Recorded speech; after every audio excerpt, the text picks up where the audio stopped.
বাংলাদেশে বর্তমান রাজনীতিবিদ বলতে নেই বললেই চলে। যারা আছে তারা রাজনীতিজীবী। দেশের চেয়ে দল বড়, দলের চেয়ে ব্যক্তি বড়। তার অবস্থা এরকম ফ্যাসিস্টদের মতনই হবে। তাদেরকে আগামীতে যারাই ক্ষমতায় আসবে তাদেরকে একটাই বার্তা দিতে চাই, এই বাংলাদেশে স্বৈরাচারের ফ্যাসিবাদের কখনোই স্থান হয়নি, আর আগামীতে হবেও না ইনশাআল্লাহ। আগামীতে যারাই ক্ষমতায় আসুক তাদেরকে একটা বার্তা দিতে চাই, গণতন্ত্রের জন্য, মানবতার জন্য, মানুষের জন্য, রাষ্ট্রের কল্যাণে কাজ করতে হবে। একটা কথা, ব্যক্তির চেয়ে দল বড়, দলের চেয়ে রাষ্ট্র বড়, এই মূল মন্ত্রে উজ্জীবিত হয়ে দেশ পরিচালনা করতে হবে। যদি কেউ ভাবে দেশের চেয়ে দল বড়, দলের চেয়ে ব্যক্তি বড়, তার অবস্থা এরকম ফ্যাসিস্টদের মতনই হবে। আমরা বাংলার জমিনে তাদেরকে থাকতে অতীতেও দেই নাই, বর্তমানও দিচ্ছি না, আগামীতেও দিব না। দেশের জন্য, জনগণের জন্য, মানবতার জন্য, গণতন্ত্রের জন্য যে রাষ্ট্রপ্রধানই আসবে, কাজ করবে, তারা এই দেশে টিকে যাবে, তারা এই দেশে সফল হবে।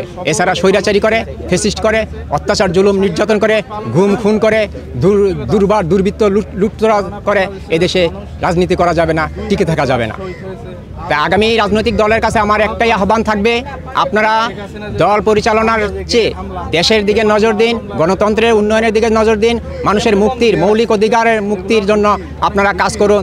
আপনারা আপনাদের ব্যক্তি স্বার্থ, চরিতার্থের চেয়ে দেশের স্বার্থ, গণতন্ত্রের স্বার্থ, মানবতার স্বার্থকে বেশি প্রাধান্য দিয়ে রাষ্ট্র রাজনীতি পরিচালনা করুন।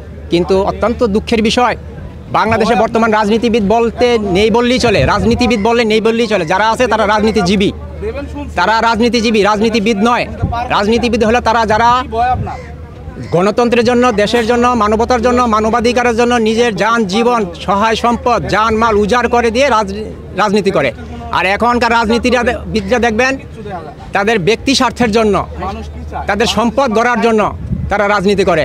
দেশ গোল্লায় যাক, জনগণ গোল্লায় যাক, গণতন্ত্র গোল্লায় যাক, ভোটাধিকার গোল্লায় যাক, এগুলি তাদের বিষয় না।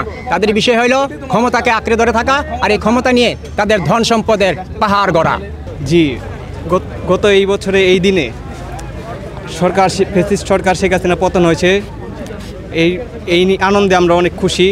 এমন সরকার যেন আবার না আসে, এই প্রত্যাশা আমরা করছি। সামনে যারা আসবে তারা যেন এইভাবে দেশ না চালায়, শেখ হাসিনা যেভাবে চালাইছে, তারা যেন আরও ভালো করে, সুষ্ঠু করে চাঁদামুক্ত দেশ গড়ে তোলে, এই আশা নিয়ে আমি আসছি। এখানে একটু কষ্ট লাগে, কেন আমাদের ভাই বন্ধুরা তারা মারা গেছে, আমাদের লগের সঙ্গীরা মারা গেল, হ্যাঁ আমাদের একটু কষ্ট লাগতেছে। আবার এখান থেকে একটু বেশি প্রতীক লাগতে গেছে, আমাদের সরকার খুনি শেখ হাসিনা পদত্যাগ করছে, এমন সরকার যে আমরা বাংলাদেশে কোনো সময় না চাই, তার জন্য আমরা সবাই আনন্দ